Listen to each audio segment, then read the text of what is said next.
कोल्हापूर जिल्ह्याचं पालकमंत्री पद मिळण्याचा मान कोणाचा होता?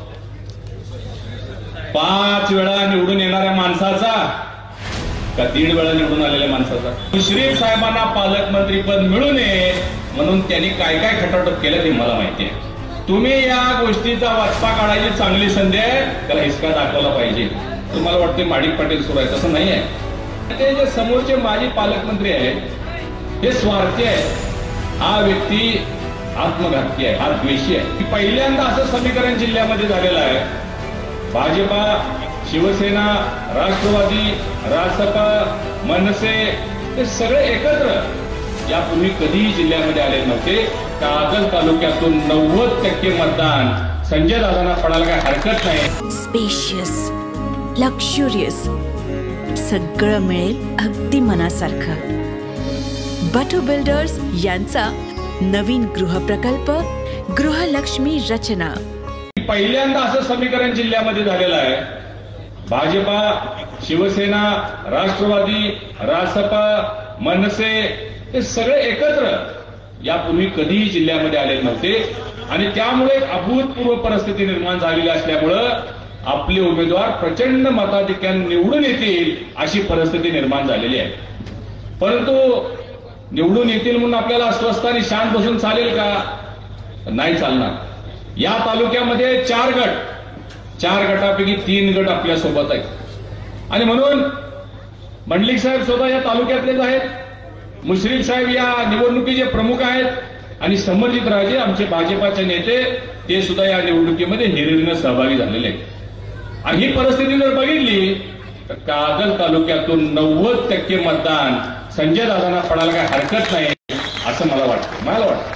आता हे तुमच्या हातामध्ये आहे, हे खरं करायचं का नाही. आपण या निवडणुकीमध्ये बघितलं असेल की आता प्रचार होत नाही, अपप्रचार सुरू आहे. प्रचार आपल्या विरोधकांचा सुरू नाही.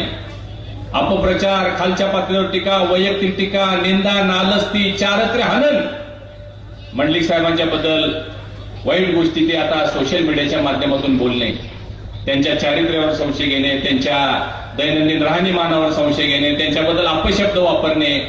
आणि मग तुम्ही हाही विचार केला पाहिजे की 2019च्या निवडणुकीमध्ये मी आणि मंडलिक साहेब आम्ही समोर समोर लढत होतो.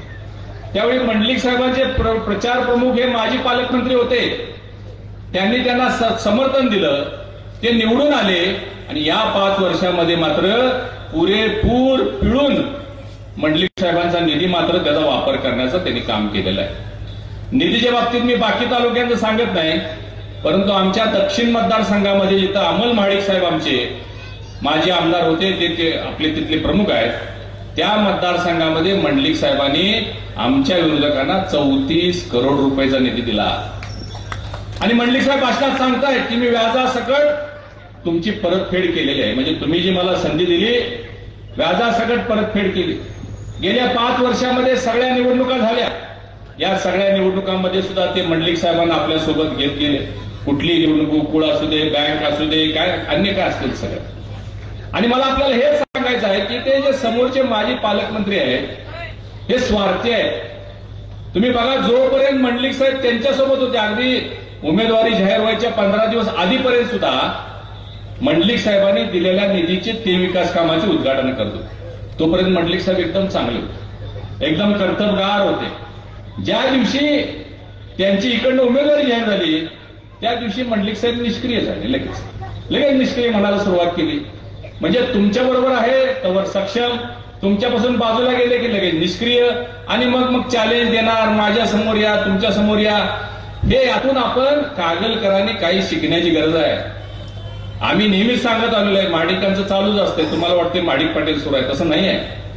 हा व्यक्ती आत्मघातकी आहे, हा द्वेषी आहे, हा सूडबुद्धीनं काम करणारा व्यक्ती आम्ही नेहमी सांगत आलेलो आहे.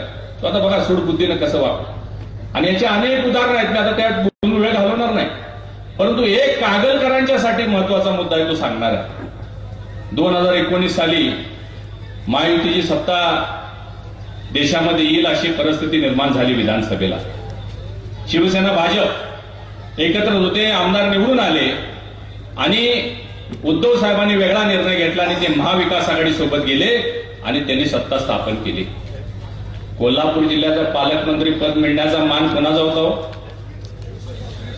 5 वेळा निवडून येणाऱ्या माणसाचा का 1.5 वेळा निवडून आलेल्या माणसाचा? 5 वेळा निवडून आलेले मुश्रीफ साहेब, 5 वेळा. म्हणजे सिनियरिटी आहे का नाही? तेही महाविकास आघाडीचे घटक आहेत.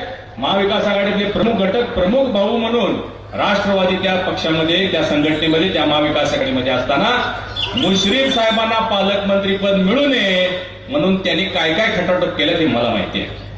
आणि मग त्यांना कुठलं बुलढाणा कुठलं दिलं तिकडचं, कुठलं नगर, मी जायला 8 तास आणि याला 10 तास.